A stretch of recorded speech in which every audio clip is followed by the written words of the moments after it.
Up next, we have Clara.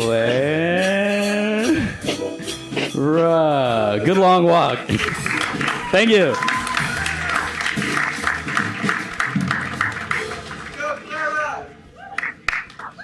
Let's give it up for jazz music. Just like as a genre.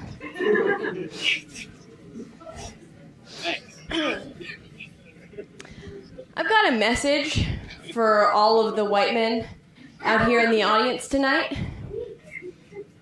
Don't ever let anyone tell you that cultural appropriation isn't hard work. Okay, do you think the words to sicko mode just memorize themselves? That didn't mean to happen, but we're gonna put this down.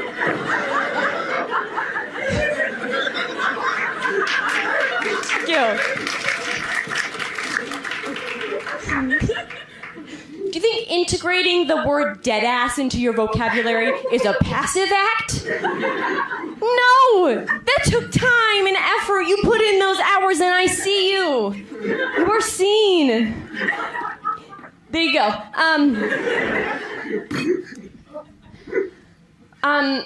I don't think that any single group has benefited more from the creation of mumble rap than white people. Why? Because it's what we were already doing. You know, like, in the name of not wanting to, like, appropriate anyone's culture, I don't want to make any wild claims here, but I think this one might be ours. You know, like, have you ever heard a white person try to describe a rap song? It's like, oh, you know the one. It goes like, bitch. And now you say that and people are like, I fucking love that song. Very little known fact, the first instance of mumble rap ever recorded was actually at a summer camp where 4 white middle schoolers tried to perform God's Plan at their talent show. They knew 30% of the lyrics, mumbled their way through it, and we thank them for their service. I'm not one for mumble rap, but I still think I have a pretty, like, eclectic taste in music. That was until the other day. I was in an Uber, which is an annoying way to begin a sentence, but I was on the way to see my second therapist, so less of a flex than it sounds. But I was in the Uber, and the driver, he was playing James Brown, and we're listening to that for a while. He gets bored with it, I guess, starts flipping through the channels on the radio, and he stops on a station playing Kid Rock and goes, that'll do. No, it won't. You don't go from James Brown to Kid Rock. You don't go from the king of soul to a man who looks like he derives his energy from the souls of children.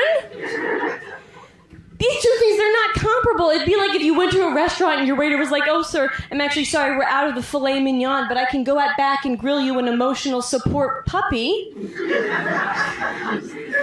Medium rare, still your preference. As I mentioned, you know, like, even though that this guy had this horrible taste in music, I was still the one on the way to therapy. And the mention of therapy, of course, means that we've entered the portion of the show where I fulfill my contractual obligation to update all of you on my mental health. Thank you. So I am seeing 2 therapists now.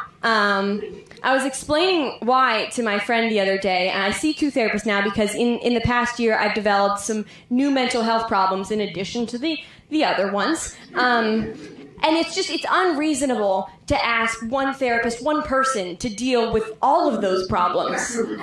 You know, and I was explaining this to my friend, and she goes, Clara, aren't you one person who deals with all of those problems?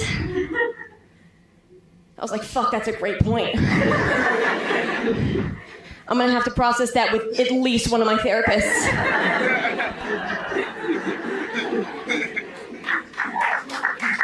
Yeah. This friend, this very insightful friend, she's also the one who recently referred to me as indie movie pretty.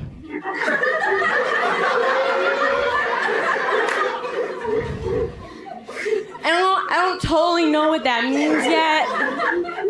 I mean, I know that I've always been like old people pretty.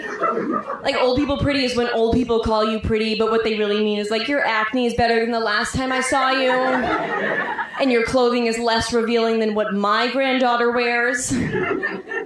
So I knew it was that, but I think I've kind of figured out what indie movie pretty is. It's sort of like, it's the outline of pretty. You know, indie movie pretty is the Barbie doll in the back of the dollar store.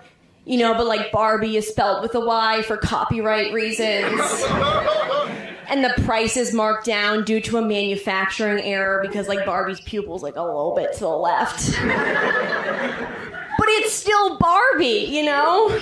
I'm still Barbie. I feel like some of you guys worry about my well-being sometimes when I'm up here. And I don't want you to. I don't want you to worry because I am okay. You know, I make these jokes, you know, because I am okay. And I have anxiety, so I worry enough for the both of us. But I make these jokes because I'm okay. And as I tell my friends, like really the only time you should actually be concerned is when I stop making these jokes. But the main reason I don't want you to worry is because I think your concern could be better spent somewhere else. Where? I'm glad you asked. The San Jose Unified School District's fingerprinting policy. I will elaborate. I started volunteering at a public middle school recently, and in order to volunteer, you have to go in and get fingerprinted.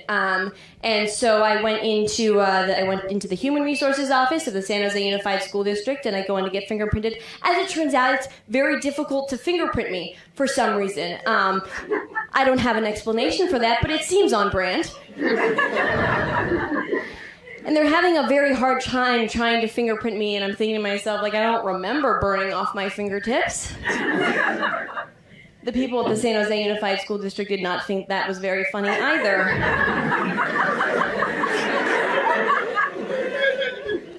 As it turns out, they take the safety of their children very seriously.